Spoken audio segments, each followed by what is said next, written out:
everyone, welcome to another episode of the Seeds of Success podcast.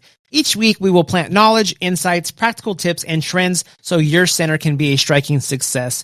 My name is Orly. And my name is Dottie. And today, what we're going to be talking about is matchmaking.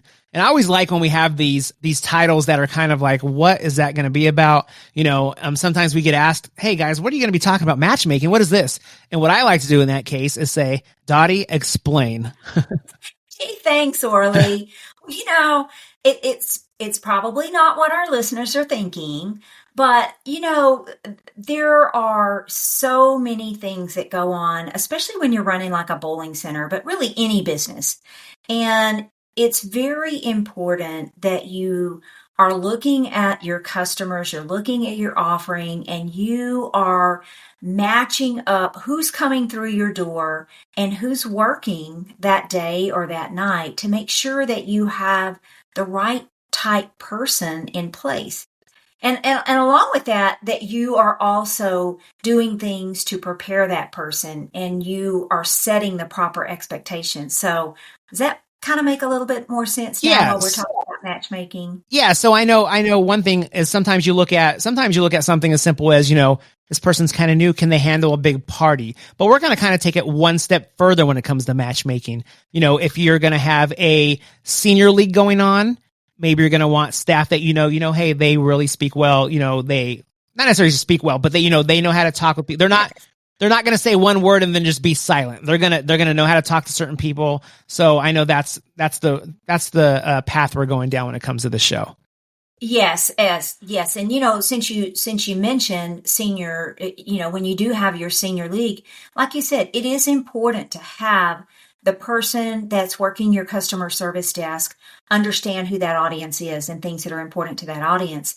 So, for example, to speak deliberately and to look at that person so that not all senior citizens are able to hear properly. And how frustrating if you go up and you're asking for help and you see the lips moving, but you can't hear them. Yeah. So, you know, and if they keep saying, I don't hear you, I can't hear you, what, then you certainly don't want your customer service rep to, you know, get an ugly look on their face and, you know, say something to them that's going to be offensive. So it's those little things and, you know, to have patience for sure, because we know senior citizens have things that they like and things that they don't like. They like certain kinds of music. Some of them don't like it very loud. There's that perfect volume for them, right?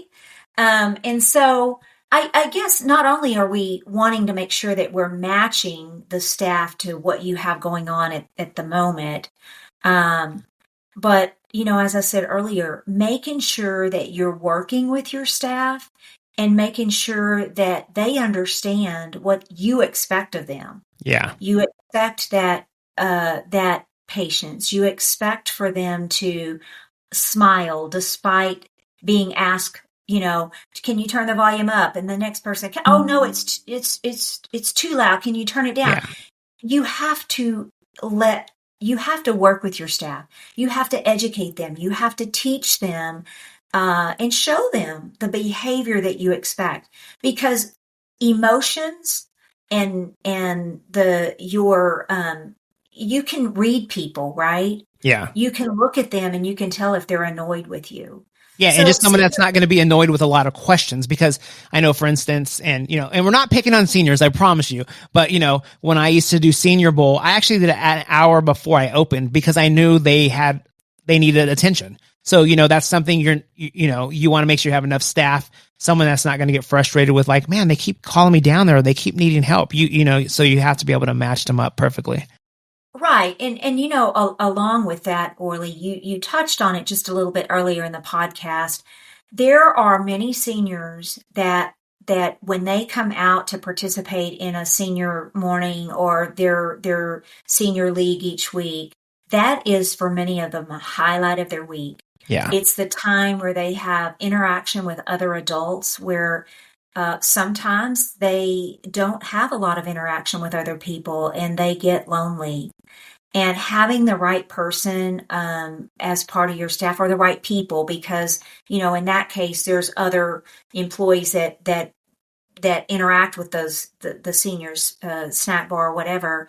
But to have them, have that expectation that these people sometimes just need a little bit of attention because they don't have a lot left in their lives. Some of them don't have family around them. Yeah. And the difference that can make. And you talk about that really creating those special moments. That goes a long way to do that for the elderly people. But it's no different, Orly, than, here we are coming upon summertime. And as you are looking at what programs you've got in place and what your summer leagues are going to be, on that list ought to also be looking at what staff I'm having working during the events that I'm bringing in this summer. So we know there's going to be lots of kiddos, lots of families at our dinner, right? Yeah, I was going to say, speaking of someone else that needs attention, little kids, when it comes to younger kids. And it goes into, we've talked before, like when having a birthday party, if you're dealing with a lot of younger kids that, again, need more attention, whether it's at the, the redemption counter, you're going to want to match somebody up. Again, you're going to want to match make someone that's going to be best for those parties and those events. Right. And so many times as young children and summertime, you have field trips, daycare field trips. And so it's not uncommon to walk out to the front desk and see 50 kiddos waiting to get shoes to go down on the lanes, right? And we all know they don't know their shoe sizes. They, sometimes the teachers are great about letting you know in advance, but, to have that patience. But it also, those children deserve the same respect that an adult deserves. Yeah. And in fact, those children are very valuable to the centers because those children will go home and they will take that experience home with them. So that if they're greeted by a grumpy front counter person that doesn't even look at them and smile, that they're actually afraid of because there's a, scowl on their face, they're going to share that, that's going to mark them. Yeah. So on the other side of that, if they have a front desk person that smiles at them, that says, hope you have a good time on the lanes. And, oh, I like that shirt you've got on today. Having conversation with them, they're also going to take that back and they're going to want to go back. And it is a proven fact that the children of today, the Alpha Genners, the Zennials of today have influence on where parents go for entertainment, for food, for shopping, what they buy in the grocery store. It's amazing. So those kids are very valuable. We want that experience to be great because we want those kids to bring the family back with them. Yeah. So a proprietor, an owner, the general managers out there that are listening, work with your staff now and help them to understand what a valuable asset they are for your center, that their actions, reactions, facial expressions, their body language, all of that has a huge impact on the future of your center, right? Yeah, no, for sure. And you have to do the matchmaking. You, as the person of authority in your center, the owner or the manager, need to make sure that you are matching up the employees that you have working these events or, that are scheduled to work these late night college nights. Make sure that you've got someone matched that's going to make the customer coming into your center to have a good time. That experience is going to start with the people that they engage with in your center. Yeah. And another thing too, and this could probably be a whole separate show, but I know you did mention the music, make sure you have the proper music on, which you may think they might come up and request something else. And then you play something else. But when it comes to matching everything, another thing is, we've been to restaurants before with our kids, you would think it's a kid-friendly place, and then there's nothing on the menu for a kid. If you're going to have a lot of kids coming in the summer, match your menu to, I'm not saying change the whole thing, but if you don't have something kid-friendly on your menu, or another one that a lot of people don't think of is a lot of times with kids, a lot of kids don't drink soda at a young age. And they say, oh, do you have milk? Do you have juice? And if you're like, no, they're like, oh, well, okay. Those little things stand out and they remember that, So I think you have to kind of not only match your staff, but make sure you're matching your menu to fit with who's coming in. And if you don't have it on there, come up with it, even if it's a special, hey, this day we have peanut butter and jelly sandwiches or grilled cheese sandwiches or something. So I think that goes a long way also. Yes, matching in that respect as well. But I have to tell you, one of my pet peeves is, there's a lot of restaurants in the community that do kids eat free. Okay. Um, and even sometimes we advise customers as we're working with customers through our different services that we offer. We advise them, look in your community and see who's doing the kids eat free, and then take that to the next level, and then bring those families that are the kids are eating free into your center during those nights and things along those lines. But a pet peeve of mine is when you go into a restaurant like that where there's a kids eat free night, and the waitresses are the grumpiest waitresses ever. I mean, I, as an adult, kind of are timid and don't want to say anything to these waitresses or waiters because they look so grumpy. Can you imagine how the how the kids must feel? Yeah.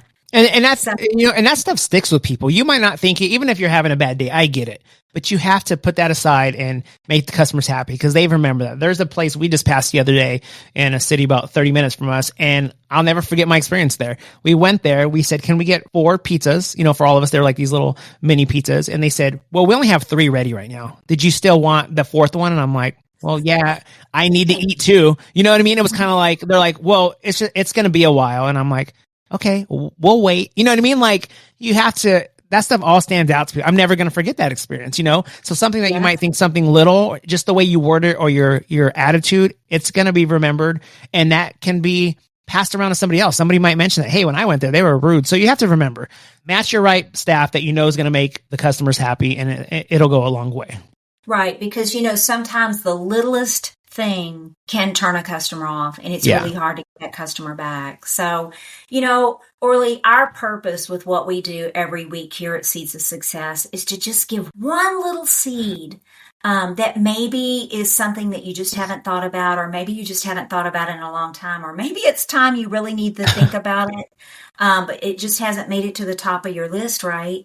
And so all of those that are listening out there, we encourage you, stop for just a few minutes and look at what you've got on your radar in the upcoming weeks, and knowing that you've got some things coming up on your marketing calendar. Take a look at that and start preparing now. Make sure that you're matching that staff to the events you've got coming in, and the time of year it is, right? Yeah. And then start working with those staff members. When you can work with a staff member and really help them to grow as a person and deliver the service and the experience that you're looking for, that makes that employee feel good, that you've thought enough of them to take the time to help them do their job better. So that goes a long way too. So, well, Orly, I think this has been a really good show, and I hope our listeners have found at least one little thing that they can take into consideration to get their center to the next level. Yeah, no, I agree. And, sometimes we come into these shows and we think between each other, we do a little prep. We're like, are we going to have enough to talk about? And I feel like there's always where I'm like, I don't want to stop talking about it, but we have to cut ourselves off because we will talk all day. Absolutely. And, there are many places that you can go to get additional help. I know our business services team, we partner with customers all the time, and we help. So if there's ever any additional information that our listeners need, or any additional help, they can reach out to us. There's multiple ways that you can get in touch with us. But at the end of the day, we are here to just plant these little seeds, and it's up to you to water them and nurture them and grow. So listeners, I hope that this has been a very valuable episode for you. We always enjoy what we do. It's our goal to help every one of you be as successful as you can possibly be. So we want to plant those seeds, and we want you to grow your business one happy customer at a time. So until next time, keep making bowling amazing and putting more money in your register.